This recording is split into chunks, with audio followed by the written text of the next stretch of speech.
What's up, everybody? Happy Monday. Hope all you're having a great day so far. Hope you had a great weekend. Um, Getting into this episode of GH, let me tell you something. Willow has lost every bit of her mind. Every bit. I understand she wants to spare Chase's feelings and whatnot. Like, I get that. She don't want to kick a man while he's down. I can appreciate that, but she let this thing get way out of control. Like, she really did. Because I'm sorry, but if it was me, I would have had to say hell no to that proposal. I feel like no matter when Willow tells Chase the truth, it's going to hurt him no matter when she does it. But I feel like it's going to be worse now because she strung him along. You let it get so far as to a marriage proposal. Like, even though she didn't know he was going to propose, but still, you accepted the proposal knowing you're in love with somebody else.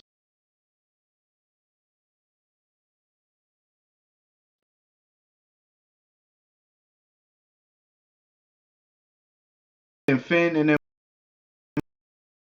them about their engagement, it was so freaking hilarious because they congratulated them, but that congratulations was so awkward because everybody in that room is. I'm a big believer in reading the room, and everybody knows that that marriage should not be happening. Everybody know from Finn to Brooklyn, they know that that marriage should not be going down. Absolutely not. And it was so funny because when Brooklyn caught up with Willow in the hallway, she was like, "You're in love with freaking Michael, though." She gets that, Willow loves Chase, but you're not in love with Chase. Um, it's so fun seeing Brooklyn in this role to where she's being selfless for a change because usually Brooklyn is all about herself. So she's just running around trying to be there for everybody. You know what I mean? She's trying to be there for Willow. She's trying to be there for Chase. And it's such a selfless act on her part, and I love it. But Willow need to get this shit together. She really does. Like, accepting that marriage proposal, she took it way too far with that one. Eh, Uh, this is gonna be a hot mess, and I'm here for all of it. I am here for all the mess, every last bit of it. I feel bad for Chase though. I really do, cause his little heart gonna get stomped in a million pieces. And it was so funny when Willow went and told Michael about her engagement to Chase. Because Chase was like, "Oh, tell my best friend Michael about our engagement." I'm like, "Chase, shut up." Best friend my ass. With best friends like that, who needs enemies? I'm just saying, like, mm-mm. Hell to the no. But I felt bad for Chase though when he just broke down crying. And Brooklyn was there for him, hugging him and stuff when he was just crying because he feels like he's about to die. And he was just telling, Finn, like, don't feel guilty. He was like, because this is not your fault. I'm like, Finn, all you need to do is do what you originally did, but instead of your DNA, use Gregory's DNA, and it's like, boom, it'll work. That's all you think, Finn. You have the cure in your back pocket. You just not thinking. Damn, like, open up that big smart brain of yours and put two and two together. 2 plus 2 equals 4. Use it. My goodness. Like, damn, man, you're supposed to be a doctor. Put it together. Think. Good lord. Um. Anyway, I could definitely see something brewing though between Finn and Elizabeth. Like when he was all touching her face and stuff, and she walked out. I say, yeah, something brewing between y'all. I don't want there to be nothing brewing because number one, Liz need to grieve. She's still grieving the death of her husband. She needs to continue to grieve. Two, I don't want them to become a couple because I don't like the way that she got him lying. Like this whole Peter cover up nonsense. He shouldn't have listened to her to begin with. Like he really shouldn't. He put himself in a pickle listening to that nutball. Cause I wouldn't have listened to a damn thing Liz had to say. I'm just being honest. I wouldn't have listened to shit. I would have went right to the PCPD and told them what happened and cleared my good name. Now you gonna be brought up on all types of charges now, all because of her. And Liz is so stupid. I'm like, if he put her name in it, she could be brought up on charges too, cause you was there at the scene and you covered it up too. You helped him cover it up, so you gonna get a charge too. You better hope he keep your name out when the shit hit the fan, cause we all know the truth is gonna come out one way or another, whether she like it or not. It's definitely coming out. So anyway, moving on from that. I love me some Aunt Stella, but I felt like she was way out of bounds today. She was way out of line, overstepping her boundaries. I love me some old people, I really do, but sometimes old people can get on your nerves. Like they really do, because they think they know everything. Like she was sitting there coming at Jordan because of her failed marriage or whatever, talking about, oh, how could you let your family collapse like this? And I'm like, Stella, be quiet. Like, go hush. Damn. God, Lee. Good Lord. Aunt Stella, chill out. And then she gonna sit there and tell Stella gonna tell Jordan why is she allowing TJ to waste his time on Sean? Cause Sean went to go visit TJ while Molly went to go visit I said Sean went to go visit TJ. TJ went to go visit Sean while Molly went to go visit Alexis. First of all, Stella, it's not up to Jordan to allow TJ to do anything. TJ's a grown ass man who's financially taking care of himself. So it's not about allow. He's allowing himself because, again, he's a grown ass man. Ain't nothing Jordan can do about that. I don't think Aunt Stella know that Sean is the biological father. I still don't think they told Stella. Ooh, they didn't. I don't remember them telling her. TJ never told her that, I don't think. And Jordan, I don't think, told her either. I'm trying to think back when she first came to town because I knew she was already mad at Jordan and she didn't like Jordan. But I'm trying to think, did they tell her? They didn't tell her. They never told. No. When did she come to town? A few years ago? Damn, this is baffling. Think. No, they didn't. I don't think they told Stella that Sean is TJ biological father. Ooh. When she hear the truth, at some point she gonna find out. And when she find out, I think the rivalry between her and Jordan gonna come back. I think it will. She gonna be even more mad. I correct me if I'm wrong, but I don't believe they told that woman. I don't think they did. But yeah, Stella need to go sit down somewhere. Like I understand she want to fix things or whatever, but these people are grown and that's up to them. And Curtis is the one who wanted the divorce. That's not Jordan's, fault right there.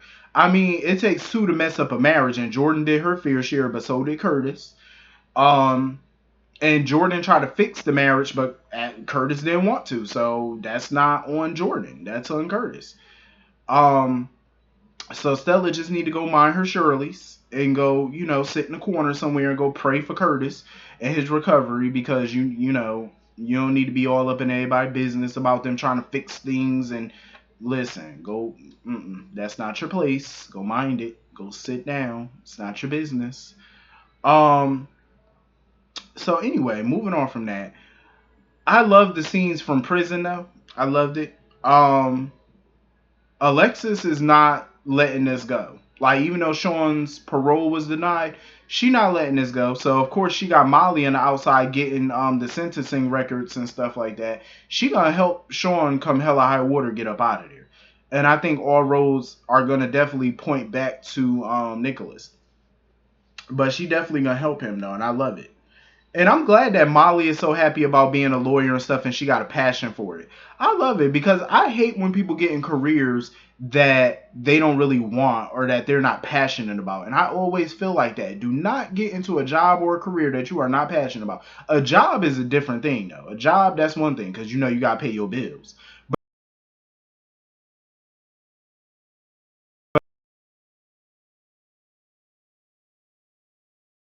And I'm glad that Molly picked something that she loves so far. I think she loves it. She seemed like she does. So, you know, it's always subject to change because I like changing up things too, changing jobs and careers, and I like doing that too. You know what I mean? But I've always been fond of business. That's always been my thing. And that's never changed. So I think that's always gonna be my thing. But it's good that she passionate about it and she happy, and I'm glad that she helping her mother and showing in any way that she can.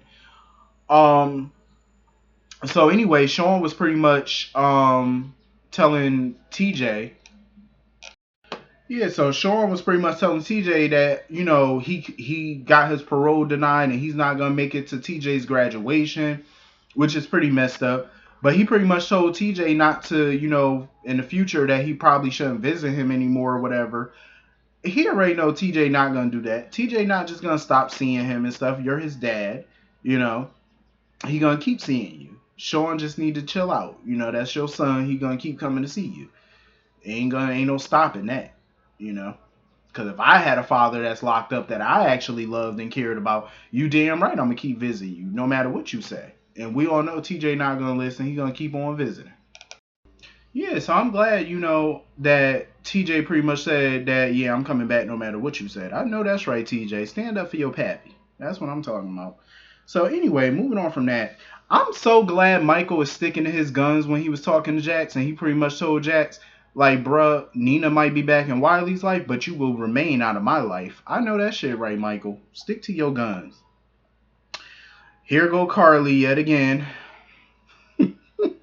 Why every time Carly interrupt Nina and Wiley's time, she always come in here talking about, oh, I think it's Wiley's bedtime.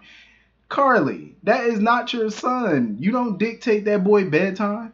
Maybe Michael's letting him stay up a little late to see his grandmother that he hasn't seen in a couple of months. You know what I mean? Like, calm yourself down, Carly. Damn. Down, puppy. Like, Cujo just being full effect. And Michael should have known that Carly wasn't going to give up. Like, Carly asked him, what did Jax do to pressure him into letting Nina back in Wiley's life? But Michael was like, basically, he ain't do nothing but pressure me into doing something that he was already considering. Because he been considering letting Nina back in or whatever. But Carly ain't going to let it go. She going to be like a dog with a bone. She going to find out what he did. And use it, and she going to get in Jack's ass, too.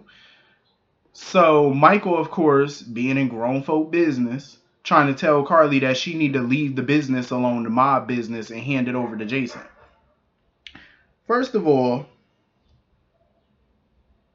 telling her, oh, Jason should be in charge and not her. First of all, Michael, stay out of grown people business. I mean, Michael's grown too, but still stay out of her. Because the thing is, everybody keeps assuming that Jason wants to be in charge. That's the problem. They keep assuming that. Jason has made it clear over the years that he has no intention of being in charge of the business. So if Jason doesn't want to take over and Carly wants to keep running things, and she pretty much already established herself with the 5 families. So if she wants to continue to run things, I say fuck it, let her keep running it. Michael need to be quiet. It's not up to you to tell your mother what she should and shouldn't do. Michael might be grown, but at the end of the day, Carly's still his parent, not the other way around. You don't tell her what she gonna do. So anyway, moving on from that, it was good to see Bobby today. I would love for them to give Bobby a more lucrative story on the show, because I feel like Bobby is still central to the show. That's an OG, and I feel like throwing her in with the whole Obrecht Scott crowd, I think would be pretty dope. And where the hell is Obrecht and Scott? Like, we just saw Obrecht the other day, but I want to see more of her and Scott. That's what I want to see. I want to see how their relationship progressing. But it was good that Bobby showed up to comfort Maxie about the baby and stuff and to help her out and all that. Maxie, I hope she knows what she's doing with this little plan of hers, because it has a few ways of backfiring, so I hope she knows what she's doing on that. So anyway, Nina showed up at Jax's house or whatever because she wanted to know, what did he use against Michael, or what did he do to Michael to get him to let her back into Wiley's life or whatever. So of course, he being a little coy about it or whatever. But she did thank him, which is a good thing. She still thanked him, but she pretty much made it clear that she don't owe him nothing.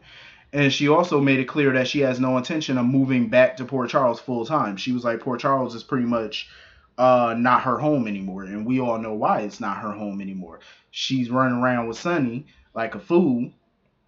Nina need a beat down. she need to beat down. Like, seriously. And I can't wait to watch all this unfold because we already know when Cujo unlock on her and get that lockjaw on her ass, it's all she wrote for Nina. Because we all know how Carly is. Carly gonna be like, hur, hur, hur. She gonna bite the shit out of her too. You know that's how. Listen, once a dog get lockjaw, it's a wrap from there. But anyway, hit the comment section. Let me know what y'all thought about this episode. I'll see y'all all later. Have a great day. Peace.